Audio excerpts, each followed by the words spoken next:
Welcome to the Content Amplified podcast, brought to you by Masset. Our goal is to help you get more from your marketing content. Each episode is a 10 to 15 minute interview with industry experts that share amazing insights to help you squeeze as much juice from your content as you possibly can. Here's today's interview.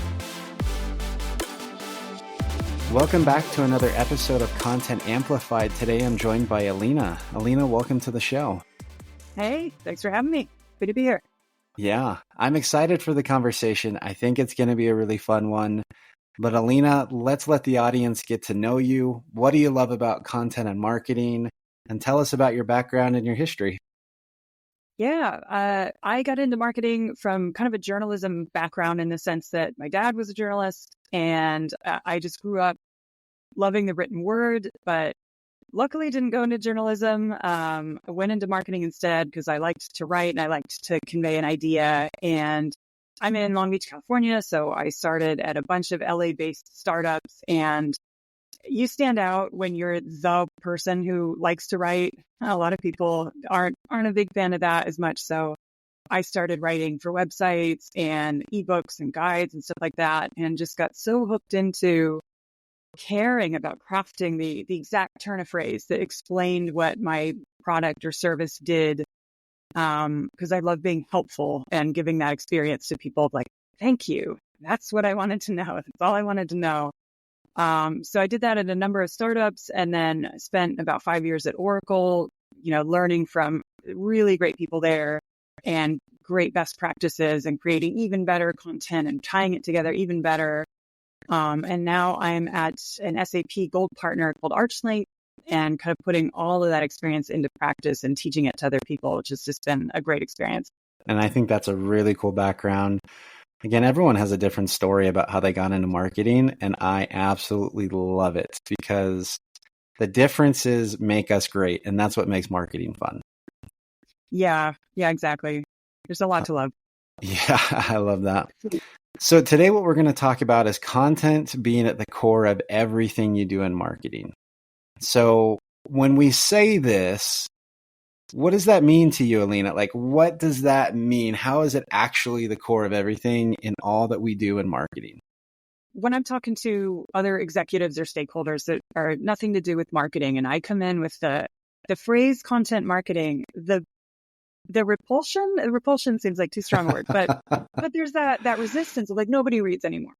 Nobody reads. And it's like, good luck getting away from reading. Like, we all do really read thousands of words a day. It might be this many on a tiny little video. It might be this little chunk on a website or the subject line of an email or that sort of thing. But we read, and I'm in B2B tech, which means I'm trying to sell hundreds of thousands of dollars of software or services to big companies. And no one's going to spend that kind of money if you don't convey the value of something. And I can't just go grab someone by the lapels and verbally tell them, here's what you need to know about how cool I am or how great my company is. Or you can't have an event booth be so good that you're, just the instant go-to purchase choice for them. So content really is the core of everything that I do, in the sense that, okay, we need to convey certain ideas.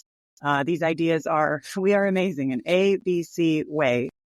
And that needs to be in a number of different formats that are absorbable by the audience we need to absorb them. So what is the C-suite going to care about? And what are they going to actually have time to consume? Okay, I want to do a webcast. Yay, I love webcasts, but they're not going to come to my 45-minute webcast. But they might watch the 1-minute video that we trim down. They might check out the 2-pager that's distilling like that video, or pulling a quote from this McKinsey report and tying it together. So, I genuinely believe that content is just the absolute core of everything that marketing does. And then you have, additional elements like field marketing, and broader elements that are beyond what I actually do out there. But yeah, content is never going to not be important. I love that. So when you're looking at content, and I completely agree, obviously, as a host of a podcast called Content Amplified, I agree with that message. Marketing deals with so much of awareness and consideration and decision, things of that nature. It's really the customer journey. How does content influence each one of those stages of the journey? And I loved how you talked about how you can reformat and repurpose for different areas. How are you looking at that with content and that full journey analysis and really what people are going through? There's so much involved with that I wish, like, Sorry, kind of a broad question. I know, don't get me started. No, but it is, you're right. I mean, it's about planning a journey, and there's so much involved in selecting the messaging for that journey. Like, as you're working with stakeholders and they have something they want to say. And yeah, we want to say that for sure. We want to say that a number of different ways, but you need to plan an entire journey that allows a lot of inroads into that. All roads lead to our product or service is amazing in this way, or, you need to upgrade your software before the support runs out X date or something. You really need to plan that whole journey and give yourself enough material to back into the messages that you want to do, which takes a lot of planning. And then you can have a path for creating the cornerstone assets. Like, I typically would start with a campaign in a box type approach, where we have, okay, we know our messages. This is what we're saying and who we're saying it to. Those core messages are going to live in these cornerstone assets that are critical. Like, we're going to have this white paper on this angle of it. We're going to have these webcasts on this angle of it. We're going to have this ebook that explains all of this. Here's a how-to guide, and then infographics or whatever. And then from there, you can pick and choose and sort of slice and dice derivative assets and all that. But it really starts with that, setting yourself up with enough messaging to, give yourself enough meat to work with to build out an integrated campaign that's using a lot of content. I love that. So when you're building this core foundation, and I love how you have this analogy and framework, really, that the foundation is the content. And you've already used like dozens of examples in just a couple minutes of how you build on top of that foundation and how that works. I love the campaign in a box and everything there. How do you know what content is going to actually stick with your audience? If it's really the foundation, obviously any good foundation has to be a really solid foundation. It's going to have to connect with the customer. It's going to have to connect with the audience.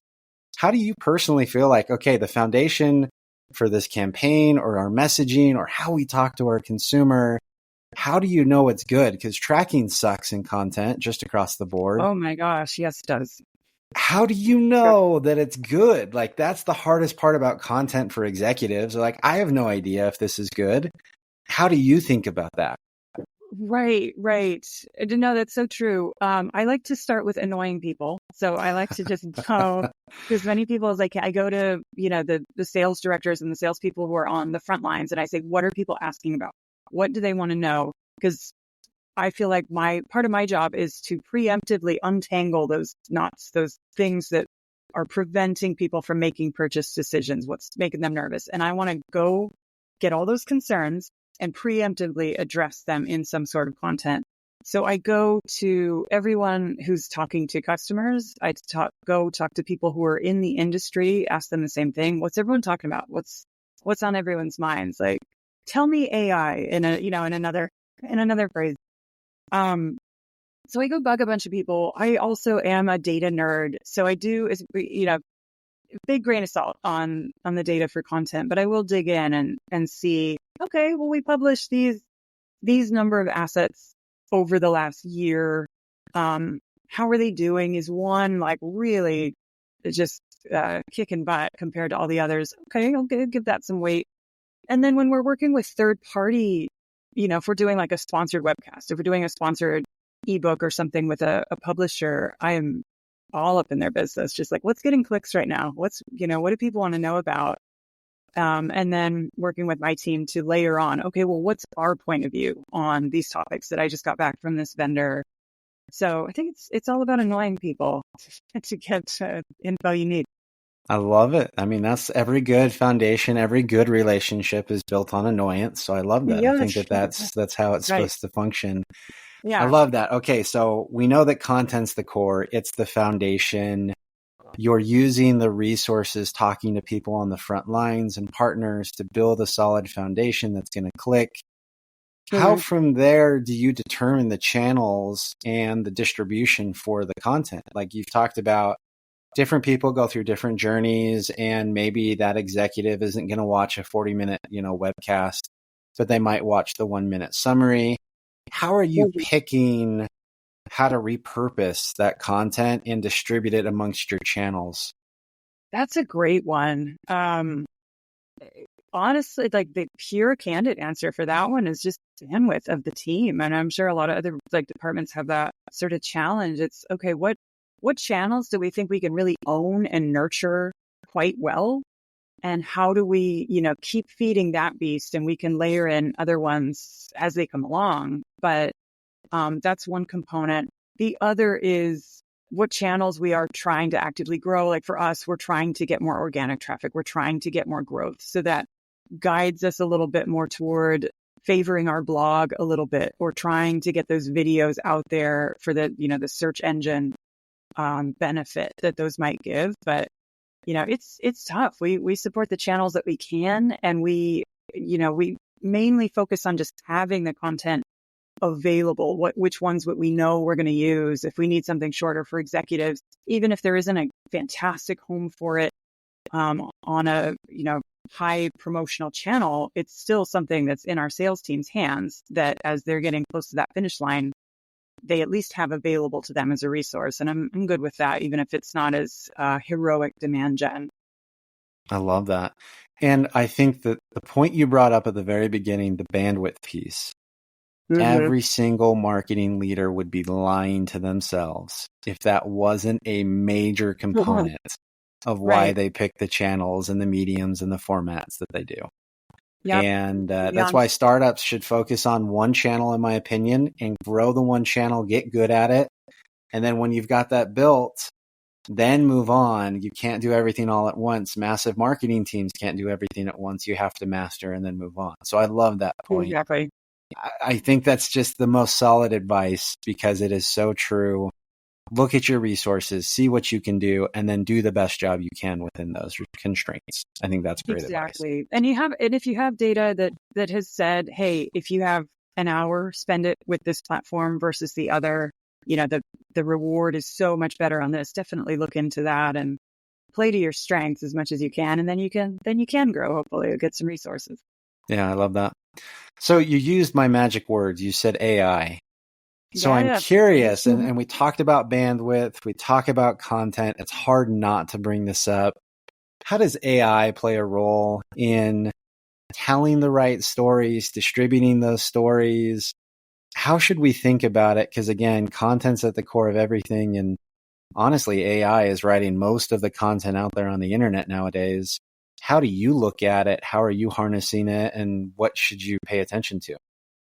I think it's at such an interesting point for me. I'm sure it is for everybody. And I'm using it to produce content and to rephrase my marketing strategies for people who are not in my realm, who are like, what was all that marketing jargon that you just used? So, it has a great value internally as well as externally.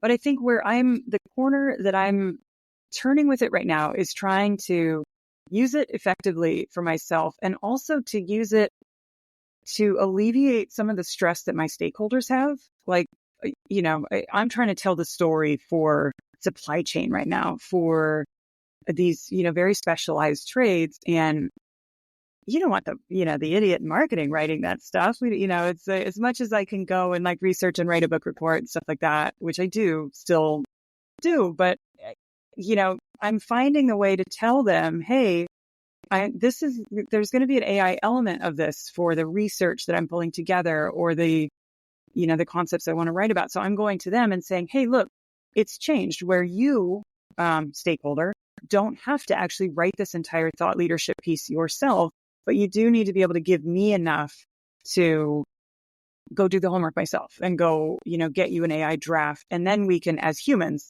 make it better and all of that. So it's an interesting inflection point where I'm adopting it. I'm having to pull other people along with that journey and kind of alleviate everyone's fears of how bad is AI content going to be, or, because no one wants to sound like a robot, or some AI comes back where it's like there's zero value in it because it doesn't advance your education on a topic more than 101 level. So it's at an interesting inflection point right now to me to see the adoption and where it's going to start happening across the board. Yeah, I love that. But I love how you're always saying, hey, stakeholder, and you're kind of giving the AI at least the starting point, a source, because I think that's where there's real value. You're saying, okay, you got to tell me what's trending. You got to tell me where the market's going. You got to give me this info, but I'm more equipped to be able to write this content. But you got to give me those insights that AI won't have. But if I can feed that to AI, it can help us along the way. So I love that unique source that you're putting in there, which is so different than just saying, AI, write me an article, right? Oh, absolutely. And it has to tie into the entire ecosystem that we just talked about. You have your overall overarching umbrella concept for the campaign of like, here are the points that we are going to drive home over and over again. And so it has to tie in together. But then to see, the stakeholder, like, there's the initial concern, the concern phase. What do you mean you're just going to have AI do this? But then when you start to show them, okay, here's a draft, and they start getting the recognition of like, wait a second, we could really start being that content marketing machine that we've wanted to be, or we can be that thought leader that we wanted to be and touch on all these topics that I didn't, that the stakeholder didn't have time to write about before. So it's like watching an interesting roller coaster of emotions on their faces as well, because there's the fear, and then there's the wait a second, this could be kind of a good thing. Yeah, and that's right where I am right now with AI. I love that. You're getting some good looks from your executives when you're bringing up content marketing and getting the confused looks and the AI and all that good stuff. Yeah, I think it's a universal thing in marketing for sure, and I think that's super powerful. Well, Alina, the podcast goes by so quick and we've already run out of time. But if anyone wants to continue this conversation and connect with you online, how and where can they find you? Yeah, find me on LinkedIn, Alina Farrell. I might be the only one. It's a pretty unusual name. Yeah. Love it. Awesome. Well, we will link to your name and your profile in the show notes so everyone can find that nice and easy. Again, thank you so much for the time today. Yeah, thank you. Really nice connecting with you. Thank you for listening to the Content Amplified podcast. Please subscribe and leave us a review. And for additional ways to get more out of your content, visit our website at getmasset.com. That's getmasset.com. And tune in next time to the Content Amplified podcast.